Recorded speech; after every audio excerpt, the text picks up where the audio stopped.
नमस्कार दोस्तों, कैसे हैं आप सब लोग। उम्मीद करती हूँ अच्छे होंगे। Welcome back to my channel study with Neha ma'am.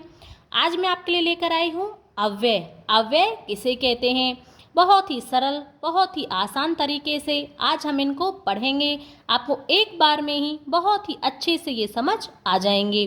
अब हम इनको शुरू करते हैं। अव्यय से पहले हम पढ़ते हैं शब्द।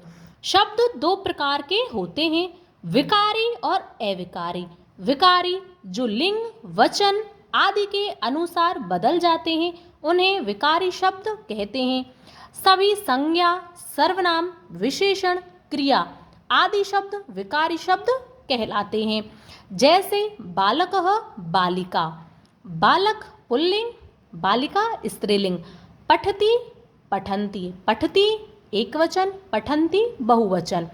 अविकारी शब्द जो लिंग, वचन आदि के अनुसार नहीं बदलते हैं उन्हें अविकारी शब्द कहते हैं। जैसे यदा, कदा, अत्र, च, तत्र, गत्वा, सर्वथा। अविकारी शब्दों को ही अव्यय कहते हैं। अव्यय अ प्लस व्यय, इससे मिलकर बना होता है आपका अव्यय। जो व्यय अथवा खर्च ना हो उसे अव्यय कहते हैं। खर्च ना हो यानी कि जो जैसा है वैसा ही रहे उसे अव्यय कहते हैं। देखो, जिसे यथा, तथा, एवं, ऊपरी, अद्यः आदि। अब हम इसको एक श्लोक के माध्यम से समझते हैं। सदृशं त्रिषु लिंगेषु सर्वासु च विभक्तिषु वचनेषु च सर्वेषु यनं वेति तदव्ययम्। सदृशम जो समान हो तीनों लिंगों में, त्रिषु लिंगेषु तीनों लिंगों में, तीन लिंग पुल्लिंग, स्त्रीलिंग और नपुंसक लिंग।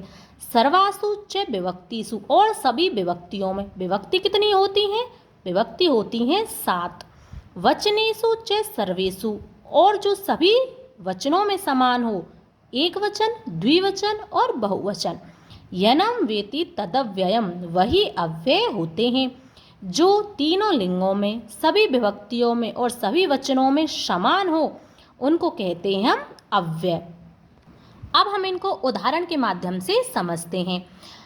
देखो, बालकः उच्चै हसति, बालकः उच्चै हसन्ति, बालिके उच्चै हसतः, बालकेन उच्चै हस्यति, बालिकाः उच्चै अहसन्।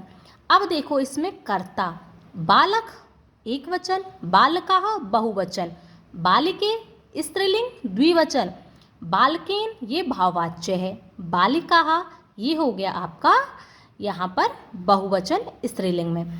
अब देखो, हसति, हसन्ति, हसत एक वचन, द्विवचन, बहुवचन और द्विवचन।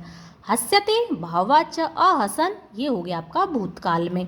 कर्ता बदल गए, क्रिया बदल गई, परंतु जो आपका ये शब्द है उच्चई, ये सभी वाक्यों में समान है, इसीलिए हम इन शब्दों को अव्यय कहते हैं। समझ गए? यानी कि ये सभी शब्द बालक के, बालकः, बालकाः, बालिके सारे शब्द एक वाक्य से दूसरे वाक्य में बदल रहे हैं, परंतु जो आपका उच्चई है यह सभी वाक्यों में समान है, इसीलिए इन शब्दों को हम कहते हैं अव्यय। अब देखो, अव्यय दो प्रकार के होते हैं, रूढ़ अव्यय, यौगिक अव्यय। रूढ़ अव्यय को ही हम मूल अव्यय कहते हैं। जैसे प्रातः, श्यामः, च, इव, वा आदि। यौगिक अव्यय प्रत्येक योग से बने अव्यय, उनको हम यौगिक अव्यय कहते हैं। जैसे गत्वा, तरहि, ज्ञातुम, यदा आदि। अव्यय का अब हम वाक्य में प्रयोग करते हैं। देखो, उच्चई का अर्थ होता है ऊंचा, सिंहः उच्चई गर्जति, शेर जोर से दहाड़ता है। च का अर्थ होता है और, श्यामः मोहन च प्रतिदिनम अभ्यासम कुरुतः, श्याम और मोहन च और प्रतिदिनम अभ्यासम कुरुतः प्रतिदिन अभ्यास करते हैं। श्वः, श्वः का अर्थ होता है आने वाला, कल। सुधा श्वः जयपुरम गमिष्यति, सुधा कल जयपुर जाएगी। ह्यः का अर्थ होता है बीता हुआ कल। मम भ्राता ह्यः मुंबई नगरात् आगतः, मेरा भाई कल मुंबई नगर से आ गया। अद्य, अद्य का अर्थ होता है आज। अद्य अहम विद्यालयं ने गमिष्यामि, आज मैं विद्यालय नहीं जाऊंगा। अत्र, यहाँ, एषः क्रीडा क्षेत्रः, यह खेल का मैदान है। अत्र खनन कार्यं मा कुरु, यहाँ खोदने का कार्य, खनन कार्य, खुदाई का कार्य मा यानी कि मत करो। तत्र, वहाँ, तत्र एका रमणीयः वाटिका अस्ति, वहाँ एक सुंदर वाटिका है। यत्र, जहाँ, यत्र नार्यस्तु पूज्यन्ते रमन्ते तत्र देवता, जहाँ नारियों का सम्मान होता है, नारियों की पूजा होती है, वहीं पर ही देवता निवास करते हैं। कुत्र, कहाँ, त्वम कुत्र गच्छसि, तुम कहाँ जा रहे हो। यदा, जब, यदा यदा ही धर्मस्य ग्लानिः भवति, जब जब धर्म की हानि होती है। तदा, तदा, तब, तदा अहम आत्मनं सृजामि, उस समय में स्वयं का सृजन करता हूँ। कदा का अर्थ होता है कब।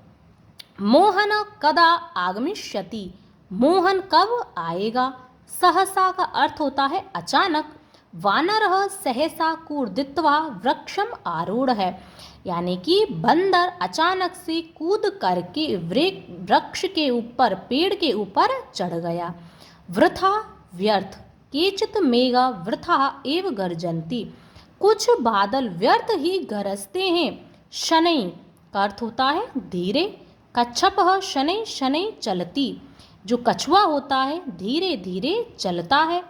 अपि का अर्थ होता है भी। गजः अपि शनै शनै चलति, जो हाथी है वह भी धीरे धीरे चलता है। कुतः, कुतः का अर्थ होता है कहाँ या कहाँ से। मित्रस्य कुतः सुखम, मित्र के बिना सुख कहाँ। इतस्तः यानी कि इधर उधर। काकः इतस्तः भ्रमतिः, कौवा इधर उधर घूमता है। यदि, यदि, यदि वर्षा भविष्यति तर्हि अहम न गमिष्यामि, यदि वर्षा होगी तो मैं नहीं जाऊंगा। तरहि, तरहि का अर्थ होता है तो। यदि त्वं गायस्यसि तर्हि अहम नृत्यं करिष्यामि, यदि तुम गाओगे तो ही मैं नृत्य करूँगा। यावत का अर्थ होता है जितना। यावत जीवित सुखम जीवित, जब तक जियो सुख से जियो। तावत यानी कि उतना। यावत जलम अस्ति तावत जीवनम अस्ति, जब तक जल है तब तक जीवन है। इदानीम, अधुना, सांप्रतम और संप्रति, इन चारों का अर्थ समान होता है, अब अथवा इस समय। अब हम पढ़ते हैं इदानीम को। इदानीम अशोक पठति, इस समय अशोक पढ़ता है। अधुना, त्वम अधुना कुत्र गच्छसि, तुम इस समय कहाँ जा रहे हो। सांप्रतम, सांप्रतम भ्रमणम न युक्तम, इस समय घूमना सही नहीं है। संप्रति, संप्रति सर्वे बालकाः क्रीडन्ति, इस समय सभी बालक खेलते हैं। एव, एव का अर्थ होता है ही। चंदन दासः एषः एव ते निश्चयः, हे चंदन दास, क्या यही तुम्हारा निश्चय है। अब हम पढ़ते हैं यौगिक अव्यय। कत्वा प्रत्यय, पठित्वा, ज्ञात्वा, गत्वा, श्रुत्वा। तुमुन प्रत्यय, पठितुम, ज्ञातुम, गंतुम। ल्यप प्रत्यय, प्रविश्य है, प्राप्य है, प्रक्षिप्य है, विज्ञाय। दा प्रत्यय, सदा, कदा, यदा, सर्वदा। देखो यहाँ पर आपको दा दिख रहा होगा। थाल प्रत्यय, थाल प्रत्यय का था शेष रहता है, सर्वथा, यथा, तथा आदि। तसल प्रत्यय, तसल प्रत्यय का तय शेष रहता है, अतः, कुतः, इतः आदि। त्रल प्रत्यय, त्रल प्रत्यय का त्र शेष रहता है, अत्र, तत्र, यत्र, सर्वत्र, कुत्र आदि। अब हम यौगिक अव्यय के उदाहरण देखते हैं। कत्वा प्रत्यय, सिंह दृष्ट्वा सः दूरः पलायतः। तुमुन प्रत्यय, अहम अपि जलम पातुम इच्छामि। लेप प्रत्यय, कक्षां प्रविश्य छात्रः श्लोकं गायति। दा प्रत्यय, रमेशः सदा सत्यं वदति। थाल प्रत्यय, रोहितः यथा वदति तथा करोति। तसिल् प्रत्यय मोहनस्य गृहम् इतः बहु दूरम् अस्ति। त्रल् प्रत्यय यत्र सुधायाः गृहम् अस्ति तत्र एकः विशालः वटवृक्षः अस्ति। ये थे आपके अव्यय। मैंने बहुत ही अच्छे से, बहुत ही सरल तरीके से, बहुत ही आसान तरीके से मैंने आपको समझा दिए हैं। उम्मीद करती हूँ आपको अच्छे से समझ आ गए होंगे। आप इनका एक बार 2 बार रिवीजन कर लेना, सुबह उठकर रिवीजन कर लेना, क्योंकि जब हम सुबह उठते हैं तो हमारा माइंड शांत होता है, एकाग्र भाव से हम पढ़ते हैं तो बहुत ही अच्छे से, एक बार में ही बहुत ही अच्छे से हमें याद हो जाता है। तो संस्कृत को हमेशा सुबह जल्दी उठकर ही पढ़ लें और 1-2 बार इसका रिवीजन कर लें, आपको बहुत ही अच्छे से ये याद हो जाएंगे।